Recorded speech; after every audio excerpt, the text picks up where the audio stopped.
Hello students, I am Ajay Pal Singh Negi from Government Model School, Lalotna, Jaunpur, Tirhi, Gadwal. Today we are going to do the question answers and exercises given in the Unit 7 Gulliver's Travels.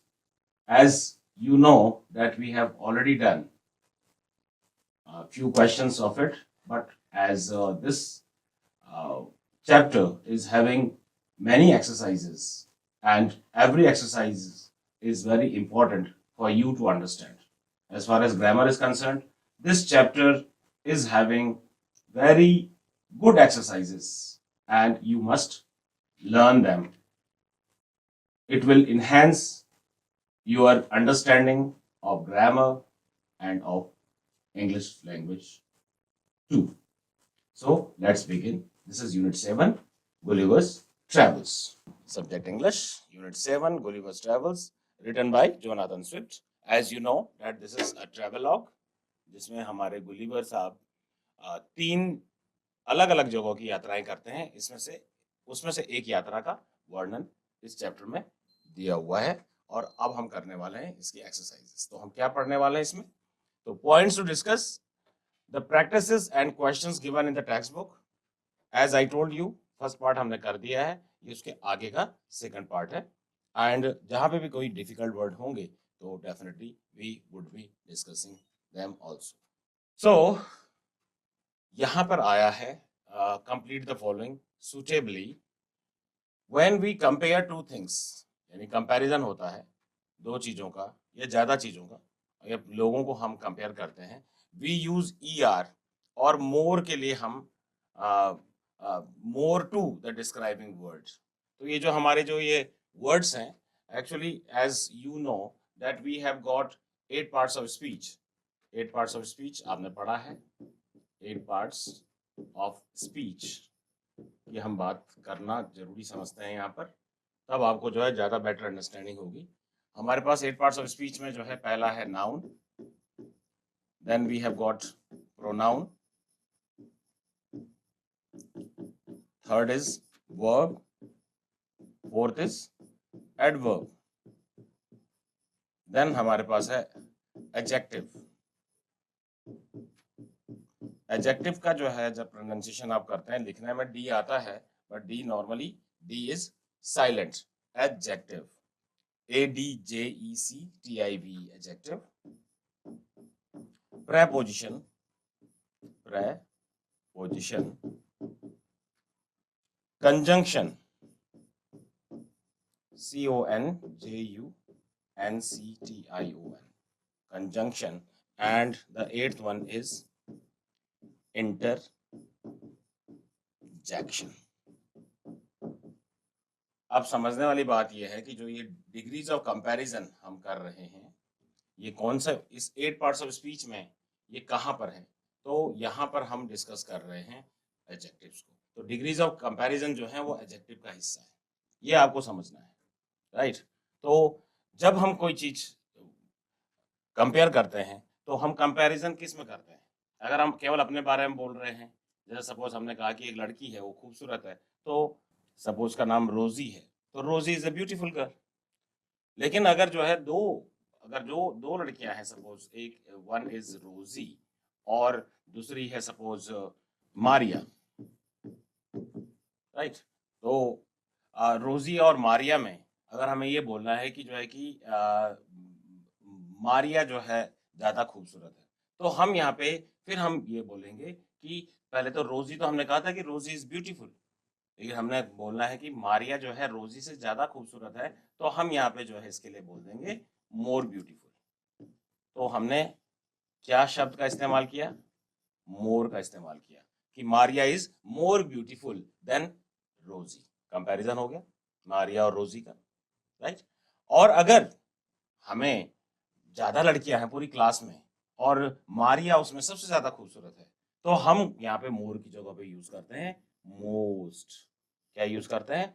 Most beautiful. Beautiful अगर खूबसूरत है तो most beautiful, तो तब हम कह देंगे Maria is the most beautiful. अब एक बात ध्यान रखने वाली ये है कि जब भी जो है ये डिग्री ऑफ कंपैरिजन में हमारे पास डिग्री ऑफ कंपैरिजन है, तो हमने कहा कि beautiful, more beautiful, most beautiful. तो जो सेकंड डिग्री ऑफ कंपैरिजन है, more beautiful, this is comparative degree. और जो हमारे पास ये मोस्ट ब्यूटीफुल है, दिस इज सुपरलेटिव डिग्री। इसको बोलते हैं सुपरलेटिव डिग्री। ये एक्सरसाइज समझने से पहले ये चीजें समझनी बहुत जरूरी है। अगर ये आपको समझ में आ गया तो ये एक्सरसाइज भी बहुत इजी हो जाएगी समझनी। तो हमारे पास जो कंपैरेटिव डिग्री हम दो लोगों को कंपेयर करने के लिए यूज करते हैं, या दो चीजों को कंपेयर करने के लिए यूज करते हैं। और सुपरलेटिव डिग्री जब भी यूज होगी, इसके आगे आपने ध्यान देना है कि इसके आगे एक शब्द आएगा जिसको हम बोलते हैं द, जो हमारा क्या है, ये है हमारा डेफिनेट आर्टिकल। तो सुपरलेटिव डिग्री के आगे हमेशा जो है द आर्टिकल का इस्तेमाल होगा। ये आप अभी देखेंगे कि क्या कर रहे हैं। जैसे यहाँ पे आप देखिए, ये डिफिकल्ट लिखा है, मोर डिफिकल्ट लिखा है, मोस्ट डिफिकल्ट लिखा है। ये क्वेश्चन है, द क्वेश्चन इज डिफिकल्ट। दो क्वेश्चंस का कंपैरिजन है कि क्वेश्चन नंबर 1 एंड 2। तो हमने कहा कि question number 2 is more difficult. और सारे जितने भी पेपर में अगर एक क्वेश्चन नंबर 5 है, 10 है, जो सबसे ज्यादा डिफिकल्ट था, तो हमने कहा द मोस्ट डिफिकल्ट। तो the question number 10 is the most difficult of all, right. तो इस तरीके से हमारी ये डिग्रीज हैं, और ये सब आती हैं किसके अंदर, एडजेक्टिव के अंदर। ये चीज अगर आप समझ गए तो this all the exercise which we are going to have today, it is going to be very very very easy. So let I rub it first. When we compare two things, हम जब दो चीजों को compare करते हैं तो होता क्या है कि तब हम यूज करते हैं आपकी कंपैरेटिव डिग्री, ठीक है, या लोगों को या चीजों को। और तब हम लगाते हैं ER भी लगाते हैं, और more to the describing word. Describing word यहाँ पे एडजेक्टिव की बात हो रही है। When we compare three or more things or people, we add EST or MOST यानी most to the describing word. Describing word यहाँ पे क्या है?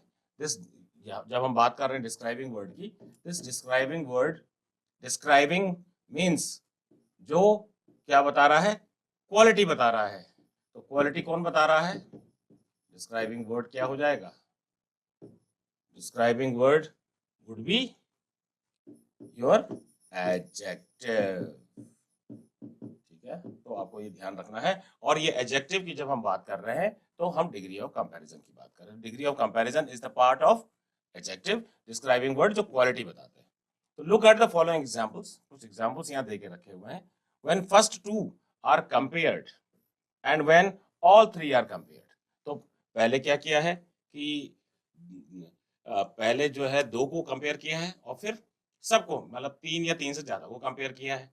तो हमने कहा suppose this is a boat, you could see, और हमने कहा कि दिस इज फास्ट, ठीक है। जब हमने बोट को और यहाँ पे कार को कंपेयर किया तो हमने कहा कि कार इज फास्टर। और जब हमने जो है यहाँ पे देखा कि एक एरोप्लेन है तो हमने इसको बोल दिया फास्टेस्ट। यहाँ पे आप सेंटेंसेस देख सकते हैं, the sail boat is fast, sail boat is fast, normal है, डिस्क्राइबिंग वर्ड है यहाँ पे। फास्ट की जो है कि सेल बोट से अगर आप कहीं सेल करते हैं, यात्रा करते हैं पानी से, तो वो फास्ट तरीके से आप पहुंचते हैं। लेकिन car is faster than the sail boat. तो यहाँ पे कंपैरिजन किसका है?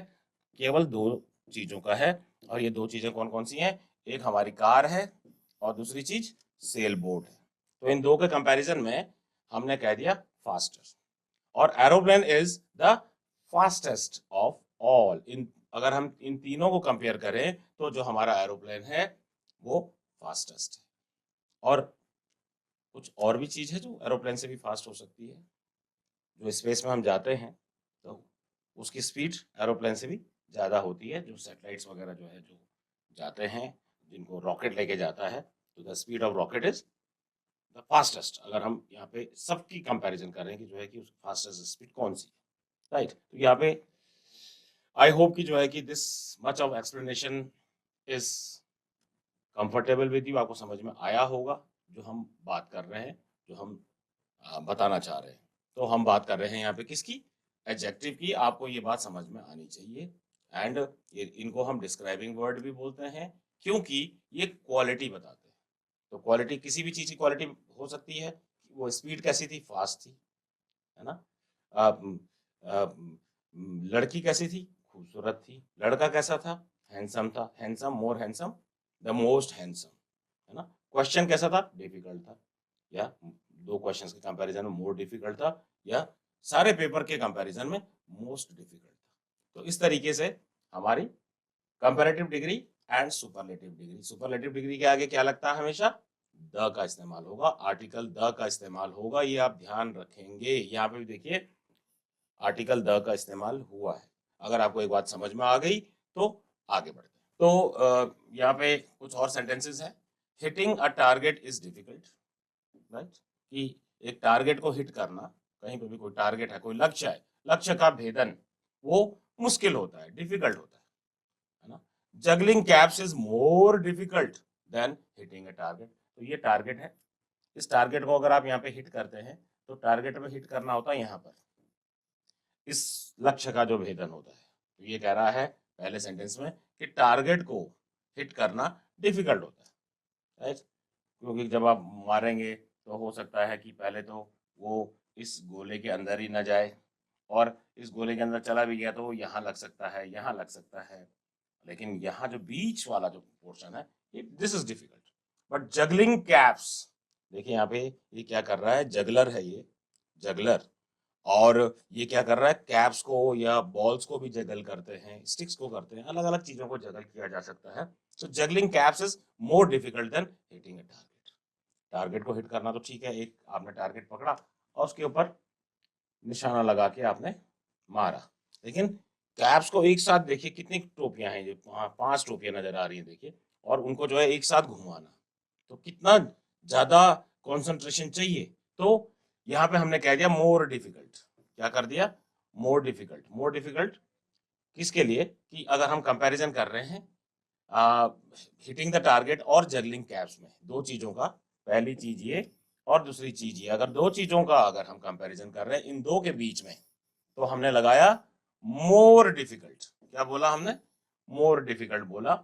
लेकिन अगर हम और चीजों की बात करेंगे, मतलब जैसे हमने तीन चीजें कंपेयर कर दी, हमने यहाँ पे मैजिक की बात भी कर ली। मैजिक मतलब जादू, मैजिक मतलब जादू, doing complicated magic. Magic, complicated का मतलब होता है मुश्किल, बहुत मुश्किल, कोई चीज बहुत ही डिफिकल्ट है तो उसको बोलते हैं हम कॉम्प्लिकेटेड। और तो कॉम्प्लिकेटेड मैजिक को, की ट्रिक को करना, this is the most difficult, most difficult. तो यहाँ पे देखिए आर्टिकल द का यूज हुआ है, आर्टिकल द के बिना काम नहीं होगा, आर्टिकल द का इस्तेमाल होगा ही होगा। आप ये चीज ध्यान रखेंगे whenever we talk about what, we talk about the superlative degree, तो यहाँ पे मोस्ट डिफिकल्ट आया, उसके आगे द का इस्तेमाल होगा ही होगा। अगर ये चीज क्लियर है, आगे बढ़ते हैं, कुछ एक्सरसाइजेस और देखते हैं। Now complete the following suitably. अब इनको कंप्लीट करना है, तो इनमें देखिए आप, तो कुछ हमने ये यूज करने हैं वर्ड्स इजी एंड स्ट्रॉन्ग। तो हमने कहा skipping is easy, skipping is easy. Skipping यानी कि जो आप रस्सी कूदते हैं तो, या कहीं से कहीं छलांग मारते हैं, तो that is easy, easy thing, है ना। स्किपिंग, जो आप स्किप करते हैं, रस्सी कूद, और उसमें कूदते ही हैं आप। जंपिंग इज इजियर, क्या हो जाएगा, इजियर देन स्किपिंग। जंपिंग जो है स्किपिंग से ज्यादा इजियर है। And walking is the easiest of all, तो द यूज हो ही रखा है, तो हमें केवल क्या करना है, सुपरलेटिव डिग्री लगाना है, इजिएस्ट ऑफ ऑल। यानी कि वॉकिंग, अगर आप नॉर्मल वॉक कर रहे हैं तो उसमें तो आपने कुछ नहीं करना, ना आपने जंप मारना है, ना आपने कोई कंसंट्रेशन करना है, केवल आप चल ही तो रहे हैं। तो वॉकिंग यानी कि नॉर्मल वॉक, चलना, वो इजिएस्ट है, सबसे ज्यादा इजिएस्ट है। अगर हम स्किपिंग, जंपिंग या वॉकिंग में कंपैरिजन करें तो वॉकिंग इज द इजिएस्ट। इसी तरीके से अब दूसरी डिस्क्राइबिंग वर्ड है यहाँ पे दूसरा, स्ट्रॉन्ग। तो हमने कहा the dog is strong. Dog कैसा रहता है, स्ट्रॉन्ग यानी मजबूत, यानी ताकतवर, डॉग तो स्ट्रॉन्ग है। अब पहले ये भी समझना है कि स्ट्रॉन्ग की जब हम बात करेंगे, स्ट्रॉन्ग की डिग्रीज की, कंपैरेटिव एंड सुपरलेटिव, तो वो क्या होगा? तो स्ट्रॉन्ग, स्ट्रॉन्गर, स्ट्रॉन्गेस्ट, है ना? The horse is stronger, stronger, the horse is stronger. तो हम यहाँ पे किससे कंपेयर कर रहे हैं इसको? डॉग से कर रहे हैं। The horse is stronger than, अगर यहाँ पे हम बात कर रहे हैं देन भी लगाए तो किससे? Then dog. डॉग से जो है अगर हम कंपैरिजन कर रहे हैं तो हॉर्स जो है क्या है? स्ट्रॉन्गर है।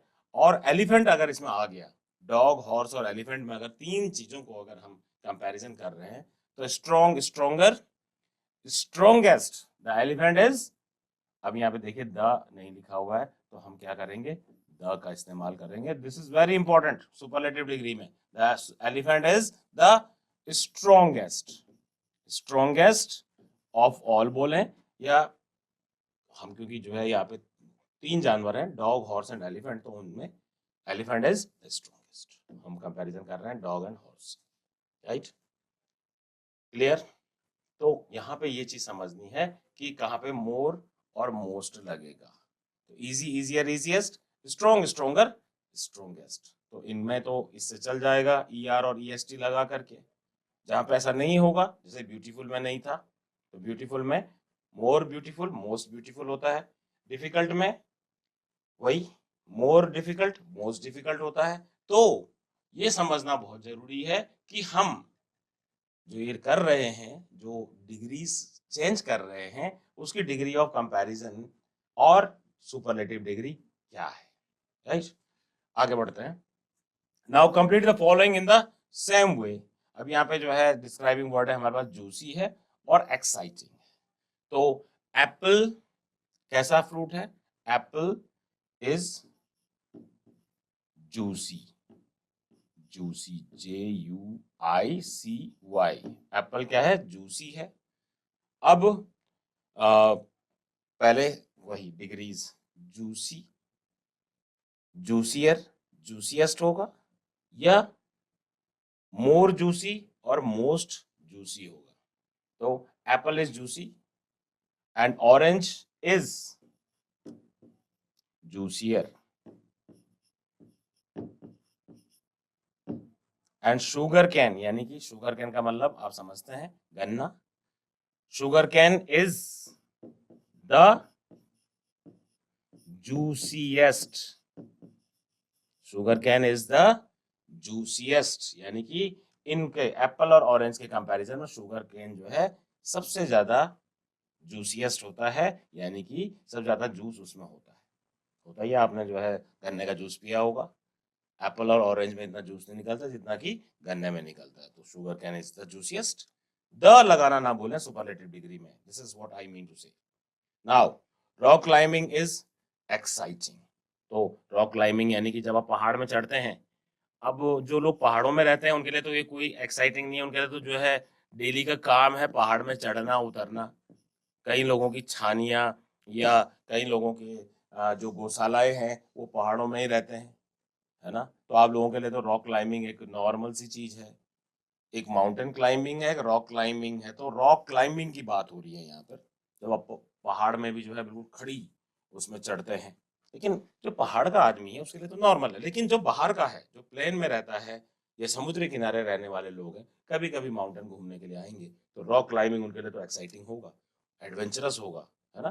तो रॉक क्लाइंबिंग इज एक्साइटिंग, यहाँ पे मैंने इज नहीं लगाया, is exciting. Rock climbing is exciting. Skiing, skiing, ये स्कीइंग कर रहा है। तो स्कीइंग यानी स्नो के ऊपर जो है आप नीचे से दो फट्टे लगा देते हैं और हाथ में पकड़ लेते हैं स्टिक्स और स्कीइंग करते हैं। तो स्कीइंग इज, अब exciting, more exciting, most exciting, ठीक है? ये है हमारी इसकी डिग्रीज जो एडजेक्टिव्स की हैं। तो skiing is more exciting, more exciting। And river rafting, अब रिवर राफ्टिंग क्या हुआ? जो नदी के ऊपर बोट्स, प्लास्टिक की बड़ी बड़ी बोट्स होती है जिनमें हवा भरी रहती है, और उनमें बैठ करके राफ्ट करना, रिवर राफ्टिंग बोलते हैं उसको। तो रिवर राफ्टिंग इज द, ये अब यहाँ पे क्योंकि सुपरलेटिव डिग्री है, तो the most exciting river rafting करते हैं। बहुत सारे कैंप्स हैं यहाँ उत्तराखंड में, तो बहुत ज्यादा है ना। आप ऋषिकेश से आगे निकल जाएंगे पहाड़ में बद्रीनाथ की ओर, तो आप देखेंगे शिवपुरी एक जगह है जहाँ पर रिवर राफ्टिंग होती है, और भी बहुत सारी जगह हो रही है रिवर राफ्टिंग उत्तराखंड में, लेकिन यहाँ पे काफी जगह से लोग आते हैं रिवर राफ्टिंग के लिए। तो river rafting is the most exciting. तो आई होप कि जो है कि ये समझ में आया होगा आपको एडजेक्टिव्स का। This is very important to understand. Now correct the use of describing words in the following sentences. अब यहाँ पे कुछ sentences हैं जहाँ पे हमें ये describing words देखने हैं। This is the simpler problem of them all. अब ये सारी की सारी उसकी बात कर रहा है और यहाँ पे simpler बोल रहा है, the का use हुआ है, तो हमारे पास क्या हो जाएगा, simpler, more simpler, on the simplest, simpler, more simpler and the simplest. तो ये हो जाएगा this is the simplest, simplest, simplest problem of them all. जितनी भी प्रॉब्लम्स थी उसकी सबसे ज्यादा सिंपलेस्ट प्रॉब्लम है, सबसे ज्यादा simple problem. Which is the lightest of the two parcels. अब यहाँ पे है दो पार्सल्स हैं, तो अब यहाँ पे ये कंपैरेटिव डिग्री होनी चाहिए, लेकिन लगी क्या है, क्या लगी है, सुपरलेटिव डिग्री लगी है, तो सुपरलेटिव डिग्री हटेगी। विच इज मोर लाइटर, तो lighter, more lighter and the lightest है, तो लाइट, तो लाइट, लाइटर, लाइटेस्ट होता है, तो लाइटर। तो यहाँ पे हो जाएगा this second option will be which is lighter of the two parcels. तो यहाँ पे द लाइटेस्ट की जगह पे हो जाएगा लाइटर, है ना, मोर लाइटर नहीं होगा, सिंपल लाइटर होगा, लाइट, लाइटर, लाइटेस्ट, ये है इसकी डिग्री ऑफ कंपैरिजन। तो lighter, which is lighter of the two parcels, ये this will be the word. He is cleverer than I am. अब क्लेवर का मतलब होता है चालाक, क्लेवर मतलब चालाक, क्लेवरर, एंड इसकी सुपरलेटिव डिग्री होती है क्लेवरेस्ट। तो क्लेवरर तो ठीक है, ही इज क्लेवरर, क्योंकि यहाँ पे मेरे से कंपैरिजन है, तो ही इज क्लेवरर, अब डिग्री ऑफ कंपैरिजन तो ठीक है। देन आई एम, तो आई एम की जगह पे हो जाएगा देन मी, मुझसे, ये चेंज होगा इस सेंटेंस में। ही इज क्लेवरर देन मी, मेरे से जो है ज्यादा चालाक है वो। Cleverer is all right over here, क्योंकि दो का कंपैरिजन है, उसका और मेरा, तो इसमें कंपैरेटिव डिग्री ऑलरेडी लगी है, is clever, and the superlative degree is the cleverest. I like this the best of the to. अब यहाँ पे जो है दो के बाद हो रही है, तो द बेस्ट कैसे होगा, तो हमारे पास है इसकी डिग्रीज होती हैं good, better and best, good, better, best. तो अब सुपरलेटिव डिग्री है बेस्ट, तो क्योंकि दो का कंपैरिजन है तो बेस्ट, सुपरलेटिव डिग्री आएगी नहीं बेस्ट, तो क्या आएगा, बेटर आएगा। तो I like this better of the to, क्या हो जाएगा, better, BETTER, better of the two. Now the fifth point, the flood became better as the rain increased. तो पहले तो better जो है होता नहीं है शब्द, आप ये चीज समझें।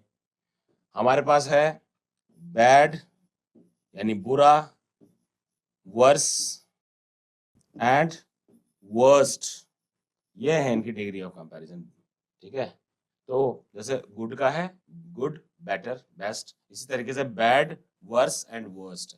तो फ्लड यानी कि बाढ़, बिकेम बन गई, क्या, became better as the rain increase, जैसे जैसे रेन बढ़ी तो the flood became verse.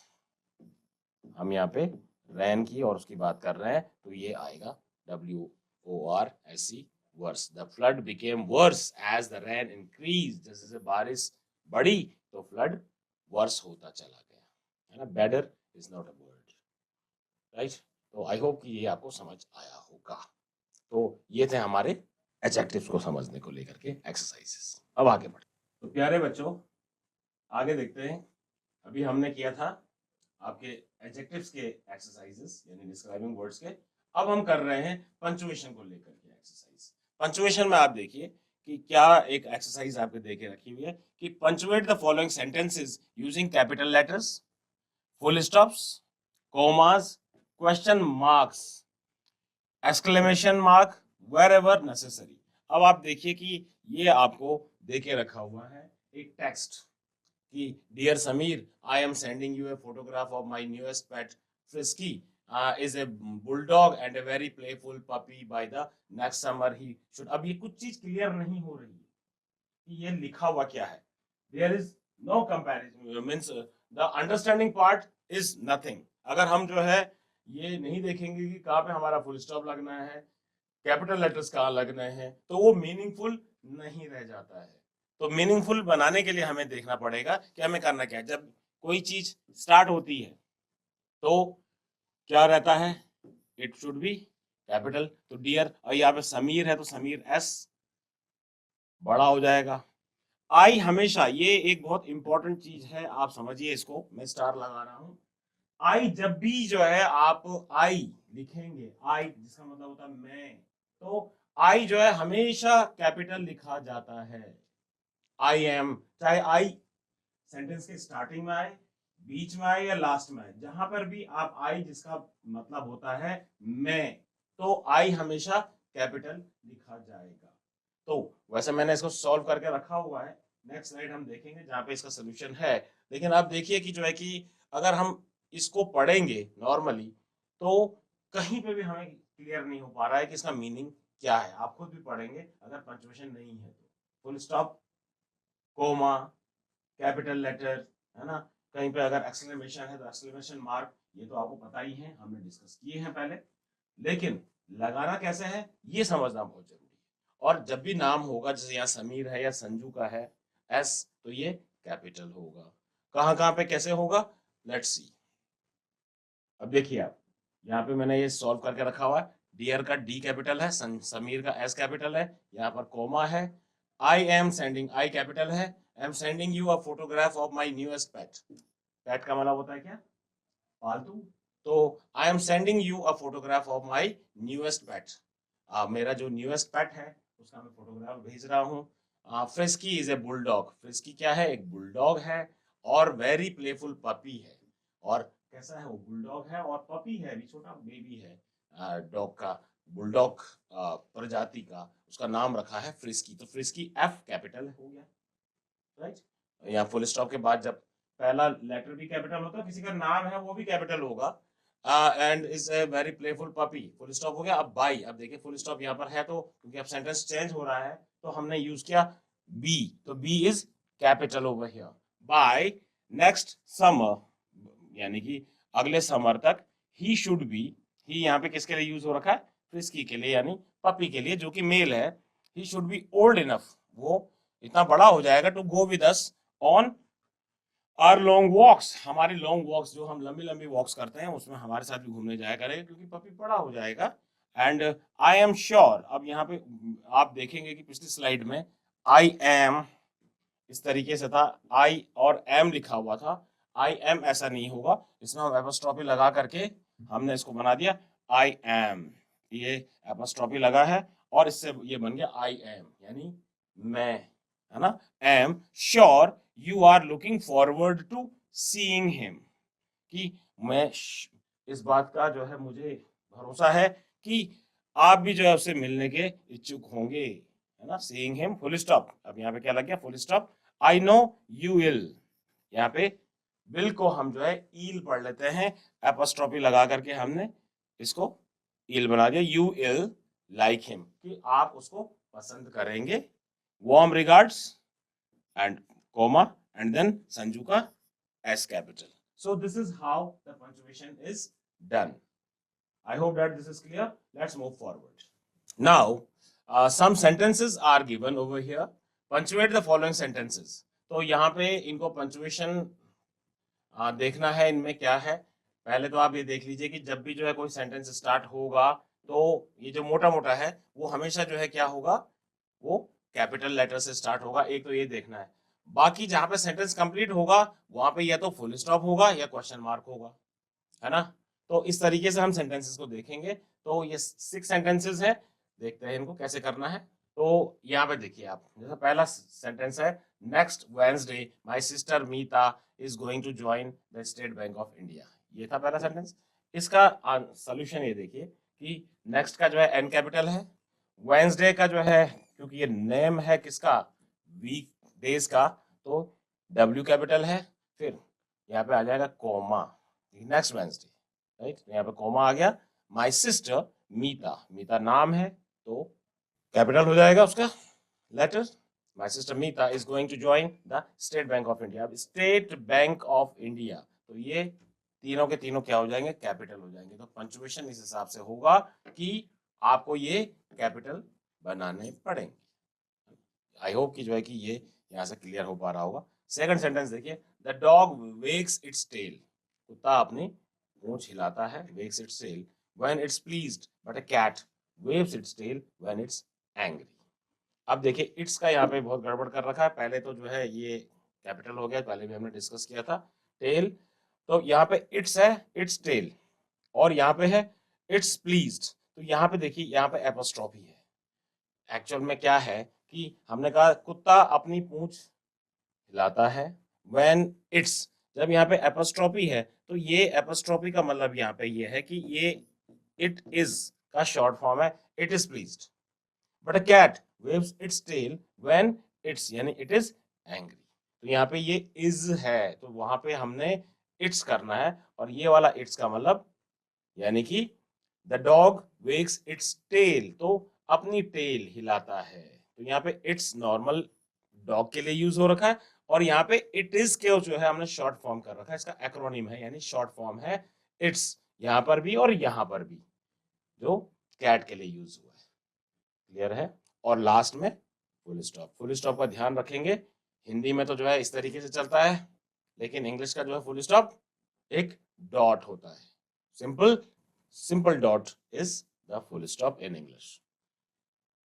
Third और फोर्थ देखिए, वही when का कैपिटल हो गया, and when I went fishing, जब मैं फिशिंग के लिए गया था तो I caught an old shoe, मैंने एक ओल्ड शू को वहां से पानी से जो है जो निकला, क्या निकला, ओल्ड शू निकला नेट पे, यानी प्लास्टिक का बैग निकला, और एंड ए बैड कोल्ड, यानी कि वो जो है उसको कोल्ड भी हो गया जब वो फिशिंग के लिए गया था। तो लास्ट में फुल स्टॉप। तो आप देखिए यहाँ पे कैपिटल कहाँ है, स्टार्टिंग में है, फिर यहाँ पे फुल स्टॉप है, ठीक है, और यहाँ पे कोमा है। तो जब हम अलग अलग चीजों की बात कर रहे होते हैं, जैसे ओल्ड शू की बात की, फिर अब प्लास्टिक बैग की बात की, तो इन दोनों के बीच में यहाँ पे कोमा आएगा, राइट। यहाँ पे कोमा मांग रहा है ये, एंड बैड कोल्ड, यहाँ पे full stop in this way. Fourth one, she fed the baby, washed the dishes, put the lights off and went to sleep। देखिए कुछ भी क्लियर नहीं हो रहा है। तो she fed the baby, comma, right, comma, then washed the dishes, comma, put the lights off and went to sleep। यहाँ full stop। Wasn't Tim born on the 26th of January 1989? तो यहाँ पे क्या है, पहले तो W कैपिटल, फिर उसके बाद आप टिम नाम है तो टी कैपिटल, एंड जनवरी महीने का नाम है कैपिटल, और क्योंकि ये क्वेश्चन है, क्वेश्चन पूछा हुआ है, यहाँ पे फुल स्टॉप नहीं होगा, क्या बनेगा, क्वेश्चन मार्क। बाकी सेंटेंस इज डन। और सिक्स्थ वाला, oh know the bus has gone, अब यहाँ पे क्या है, एक्सक्लेमेशन है, यानी कि विस्मयादि बोधक। तो विस्मयादि बोधक चिन्ह ये है, तो ओह नो, ओ के बाद कॉमा, नो, फिर विस्मयादि बोधक, फिर capital T, the bus has gone, full stop, बस जा चुकी है, तो इसलिए जो है उसकी वो exclamation. Now let's find out, fill in the blanks. अब जैसे हमने कहा अ जाइंट ट्री, तो जाइंट ट्री यानी कि बहुत बड़ा पेड़, तो कौन सा पेड़ है वो? Redwood trees of California. ये हमें सॉल्व करके दे रखा है कि रेडवुड यानी कि लाल रंग के जो है ये पेड़ होते हैं, बहुत बड़े पेड़ होते हैं और कैलिफोर्निया में यानी अमेरिका में मिलते हैं। ये कैलिफोर्निया एक जगह है अमेरिका में, वहां पे ये जायंट यानी बहुत बड़े पेड़ वहां मिलते हैं। अब हमें ये देना है कि एक जायंट बर्ड क्या हो सकती है। तो जायंट बर्ड, बर्ड में जो है सबसे बड़ी बर्ड कौन सी है हमारे पास?